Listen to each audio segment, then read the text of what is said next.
সারা দেশ স্তম্ভিত, কারণ শুরু হয়েছে এক অভূতপূর্ব অত্যাচার এবং নৈরাজ্য। এই অত্যাচার নৈরাজ্য সারা দেশ আগে কখনো দেখেনি।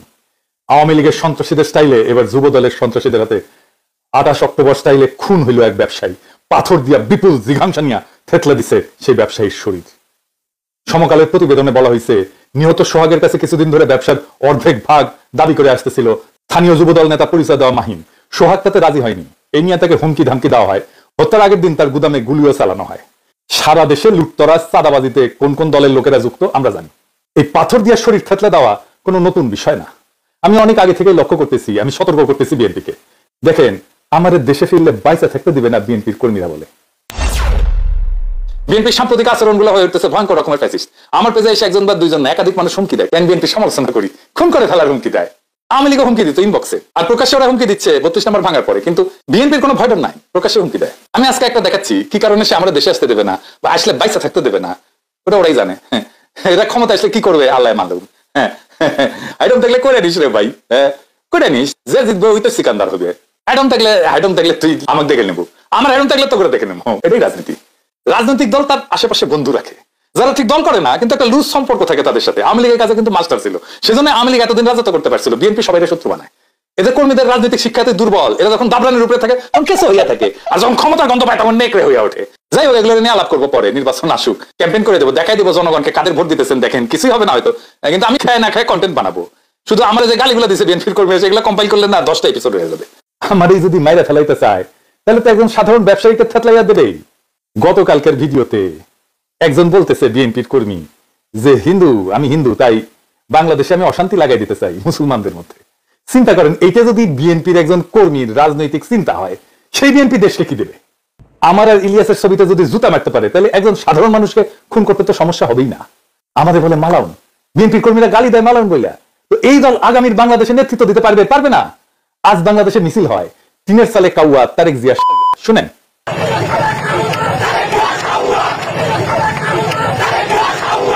এর দায় কার? চান্দাবাজদের নাকি বিএনপির অনলাইন ইনফ্লুয়েন্সারদের? আসেন সেটা একটু বুঝে দেখি। এর দায় ক্যাটাগরিক্যালি কয়েকজনের। আমি নাম বলতে চাইতেছিলাম না, কিন্তু আজকে আমি বলবো। আমি তালিকা করে আজকে নাম বলবো। এই তালিকায় প্রথমে থাকবে ফাহাম আব্দুল সালাম, শাহেদ আলম, রাশেদ, বুলডগ মির্জা, অ্যাপোলো, জুলকারনাইন সায়েদ, রুমিন ফারহানা, ফজলু পাগলা, কথা কামাল, মারুফ, বিএনপির সাথে অ্যালাইন হওয়া সিপিবি বামপন্থী ঘটনার লোকেরা এবং আরো কয়েকজন। এরা ইন্টেলেকচুয়ালি বিএনপিকে পথভ্রষ্ট করছে নিতান্ত নির্বুদ্ধিতা থেকে এবং বিগ ইগো থেকে। এরা বিএনপির কর্মীদেরকে উস্কাইছে, যারা বিএনপির শত্রু না তাদের বিরুদ্ধে। বিএনপির ভ্রান্ত ন্যারেটিভ তৈরি করছে এরাই।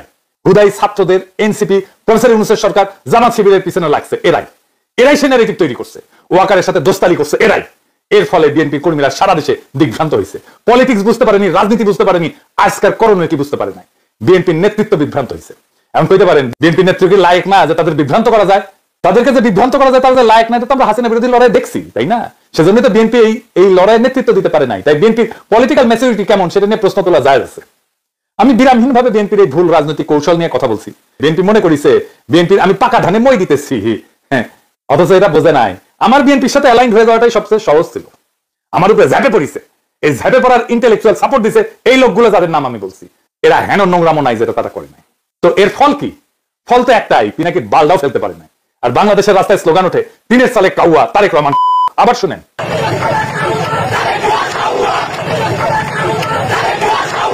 দুইবার শুনাইলাম। যে তারেক রহমানের বীরের বেশে দেশে ফেরার কথা ছিল, সেই তারেক রহমানকে এই জায়গায় নামায় আনার দায় এই লোকগুলার। 2 দিন আগে এরা আমার পিছে লাগেছিল দল বেঁধে একটা ছবি নিয়ে, এই যে ছবিটা নিয়ে একটার পর একটা ভিডিও বানাইতেছে। ওই ভিডিও দিয়ে নাকি আমাকে চর মারিছে ভার্চুয়ালি।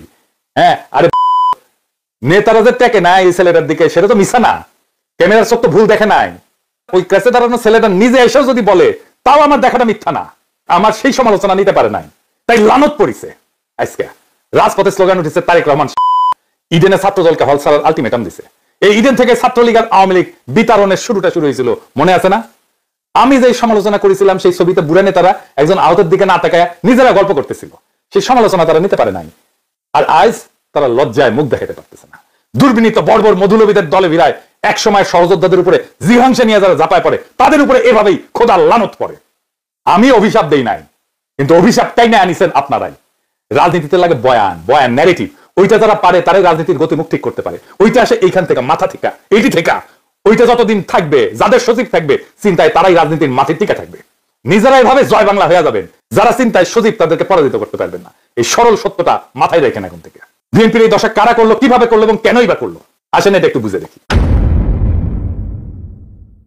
ওয়াকার আর তার পাশ পোষা ডিজিএফআই এর প্ল্যান এটা। বিএনপি যখনই ইন্ডিয়ার খপ্পর থেকে বাইরে হচ্ছে, তখনই বিএনপির চাঁদাবাজ দুর্বৃত্ত অংশকে আশকারা দিয়ে মাঠে নামাইছে ডিজিএফআই। তাদের ইন্টেলেকচুয়াল সাপোর্ট দিছে বিরানি আলম, কচুঘাটি সহ অনেকেই, যারা বাংলাদেশে অ্যান্টি হাসিনা অ্যান্টি ফ্যাসিস্ট রাজনীতি বুক দিয়ে আগলায় রাখতে পারে, তাদের বিরুদ্ধে ক্যাম্পেইন শুরু করছে এরা। এই কচুঘাটি জুলকারনাইন সাহেব যা বলবে মনে করবেন এটা ওয়াকারের কথা, এটা ডিজিএফআই এর কথা। ও ডিজিএফআই থেকে মাসোহারা পায়। তারেক রহমান আর প্রফেসর ইউনূসের মিটিং হওয়ার পর আমি বলছিলাম ইন্ডিয়া আপাতত পরাজিত হয়েছে, কিন্তু ওয়াকার নতুন প্ল্যান নিয়ে মাঠে নামবে, মনে আছে না? ডিজিএফআই এর লক্ষ্যই ছিল বিএনপির বেপরোয়া অংশকে দিয়া এমন অবস্থা তৈরি করা যেন বিএনপি ঘৃণিত রাজনৈতিক শক্তিতে পরিণত হয়। ঠিক রাস্তায় আগাইছে, তাদের প্ল্যান পরিকল্পনা সফল কইরা দিছে এই কচুক্ষেত্রীরা, এই বিরানি আলমেরা। এমনই প্ল্যান করছে ডিজিএফআই যেন বিএনপিকে একেবারে ধ্বংস করে দেওয়া যায়। আমরা যারা বিএনপির এই পতনকে দেশের বিপদ হিসেবে আইডেন্টিফাই করছিলাম, যখন বিএনপিকে অবধারিত পতন থেকে রক্ষার চেষ্টা করছিলাম, বিএনপির সমালোচনা শুরু করছিলাম, তখন এই চিহ্নিত শয়তানগুলা আমাদের শত্রু হিসেবে চিহ্নিত করছিল, আমাদেরকে পরিচয় করাই দিয়েছিল বিএনপির কর্মীদের সামনে যে এরা বিএনপির শত্রু। এরা একে একে আমাদের কণ্ঠরোধ করার জন্য এমন কিছু নাই যা করে নাই।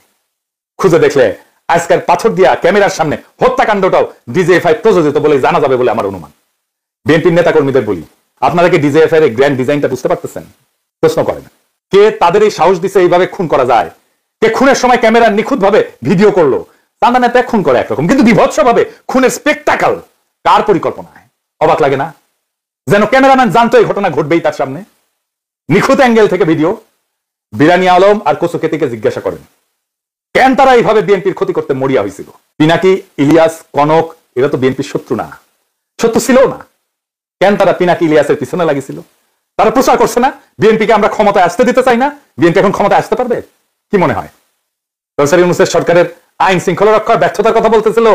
আরে বেকুবের বাচ্চা, ম্যাজিস্ট্রেসি পাওয়ার নিয়ে মাঠে কি আর্মি নাই? ওয়াকারের লোক নাই? তারা কি লাইতেছে? প্রথম আলোর সামনে তো ঠিকই আর্মি দিয়া গরু জবাই ঠেকাইতে গেছিল আর্মি। এই হত্যাকাণ্ড ঠেকাইতে পারে নাই কেন? চান্দাবাজ করে মুখে ফেনা তুলে ফেলছে। সাধারণ পাবলিককে পিটাইতেছে না আর্মি? পাশার মধ্যে পিটাইতেছে না? পাশা লাল কইরা দিতেছে না? আর্মি চান্দাবাজ ধরে পিটাইছে? একটাও পিটাইছে দেখান? করে নাই কারণ এইগুলা ওয়াকার পালে। আবার দেখেন এই নধর এই দাবি করিচ্ছে বিএনপির গুন্ডাদের ম্যানেজ করার জন্য বিএনপি ক্ষমতায় যাওয়া দরকার। এগুলোর এখন হোলসেলে থাপড়ান বিএনপির কর্মীরা। আপনাদের বলতেছি যদি বিএনপিকে রক্ষা করতে চান, এগুলোকে যদি হোলসেলে না থাপড়ান বিএনপি রক্ষা পাবে না। বিএনপিকে এই জায়গায় এইগুলা নিয়ে আসছে, এই ছাত্রীগুলা যেদিন থেকে বিএনপির কান্দে চাপিছে সেদিন থেকে বিএনপির পতন শুরু হয়েছে। বিএনপির নেতাকর্মীদের এখন কি করণীয়? এইটা বিএনপির জন্য একটা ওয়েক আপ কল। বিএনপির কই আওয়ামী লীগের রাজনীতি করা বাদ দেন। ওয়াকার যে আপনাদের মারবে সেটা বিশ্বাস করেন এখন। ইন্ডিয়ার হাত ধরতে যায় না, আব্দুল নূর তুষারদের হিরো বানান না, রুমিন আর ফজা পাগলারে বহিষ্কার করেন যদি বাঁচতে চান। আর কর্মীদের বলেন ছাত্রী আর কচুক্ষেত্রীদের বয়ান দিয়া প্রভাবিত না হইতে। আর যা করছেন এতদিন এক সময়ের সহযোদ্ধাদের সাথে, তার জন্য পাবলিকের কাছে ক্ষমা চান, আমাদের কাছে ক্ষমা চাইতে হবে না। এনসিপি আর জামাত শিবিরের পিছে লাগা বন্ধ করেন, প্রফেসর ইউনূসের সরকারের পিছে লাগা বন্ধ করেন। এখনো টাইম আছে, আপনাদের ফিরে আসার সম্ভাবনা আছে। রাজনীতিটা করেন, কিভাবে করতে হবে রাজনীতি নিজে না বুঝলে আলাপ করেন, সাহায্য করবো, পরামর্শ দিব। 2 সপ্তাহের মধ্যে পরিস্থিতি ঘুরে দেওয়া যাবে যদি কথা শুনেন আমাদের।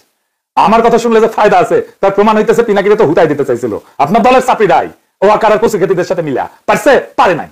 তাই কইতেছি সিচুয়েশন কেমনে পাল্টাইতে হয় সেটার জন্য গুরু না মানেন, পরামর্শ নিলে ক্ষতি নাই। আর জামাত শিবির এনসিপি কে বলি চান্দাবাজদের বিরুদ্ধে কথা বলেন, অসুবিধা নাই, কিন্তু বিএনপি কে দল হিসেবে, তারেক রহমানকে রাজনৈতিক নেতা হিসেবে আক্রমণ করেন না। এতে দেশের উপকার হবে না। বিএনপি মানে চান্দাবাজ না, বিএনপি মানে জিয়াউর রহমান, বিএনপি মানে খালেদা জিয়া, বিএনপি মানে আমাদের anti Baksal pioneer political platform. সেটা ধ্বংস হইলে বাংলাদেশ বিপদে পড়বে। বিএনপি আমাদের শত্রু না, বিএনপি আমাদের বন্ধু সহযোদ্ধা। তার উপরে অভিমান হইতে পারে কিন্তু ঘৃণা করা চলে না।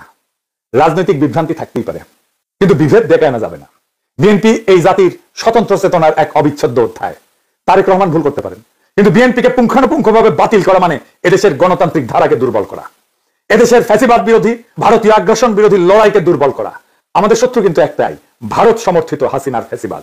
সে জায়গায় দাঁড়ায় আমরা যদি নিজেদের ঘরে আগুন লাগাই তবে মুক্তি আসবে না বাংলাদেশের মানুষের, আসবে বিভ্রান্তি আর ধ্বংস। তাই সমালোচনা করেন, সংশোধনের ডাক দেন, কিন্তু ধ্বংস ডেকে আনেন না। কারণ আমরা সবাই একই ঐক্যতানে বাঁধা, একই বিপ্লবের সৈনিক। এই সত্যটা ভুলেন না। এই সত্য ভুললে বিপ্লবকে রক্ষা করতে পারবেন না। বিপ্লবকে রক্ষা করাই আমাদের